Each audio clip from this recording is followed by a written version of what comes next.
Hello everyone, આજે આપણે મિત્રો ફાસ્ટ કેલ્ક્યુલેશન વિશે જોઈએ તો પ્રથમ આપણે કોઈ પણ સંખ્યાનો 11 સાથે ગુણાકાર કરવો છે. કોઈ પણ સંખ્યાનો 11 સાથે ગુણાકાર કરવો હોય તો કઈ રીતે કરી શકાય? માનો કે 43 ગુણ્યા 11 કરવા છે.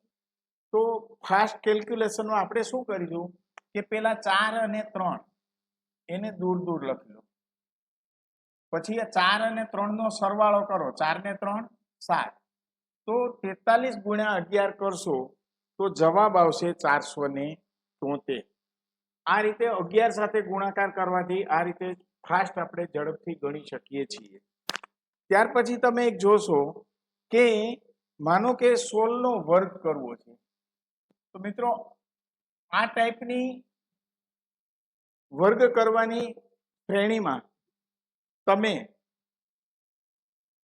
બે આંકડાના બધા વર્ગ આસાનીથી કરી શકશો. તો આ વર્ગ કરવા માટે આપણે શું કરશું કે 6 નો વર્ગ એટલે 36. 3 વધી આવી. 1 નો ને 6 નો ગુણાકાર કરો. 1 6 6. 6 નો 2 સાથે ગુણાકાર કરો 12. 12 માં 3 વધી ઉમેરો એટલે 15. 15 ના 5 વધી આવી 1. હવે 1 નો વર્ગ કરો. 1 નો વર્ગ 1 વધી 1 એટલે 1 ને 1 2.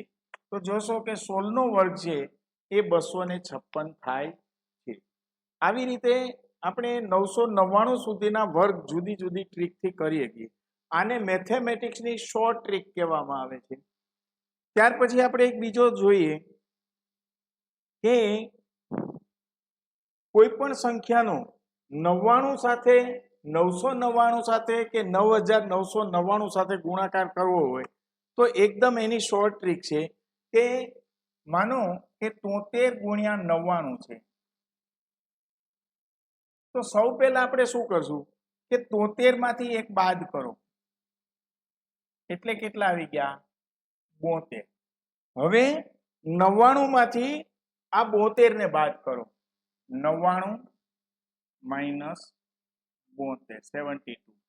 9 માંથી 2 જાય તો 7 અને 9 માંથી 7 જાય તો 2 એટલે કેટલા આવ્યા તો કે 99 માઇનસ 72 એટલે 27. તો આપણો જવાબ આવશે 7227 એટલે કે 7227 આવશે. તો વિદ્યાર્થી મિત્રો, આવા તો આપણી પાસે અસંખ્ય ઉદાહરણો અને શોર્ટ ટ્રીક છે કે જેની મદદથી તમે તાત્કાલિકના ધોરણે ઇઝીલી તમે આવી બધી ગણતરીઓ કરી શકશો. Okay, thank you.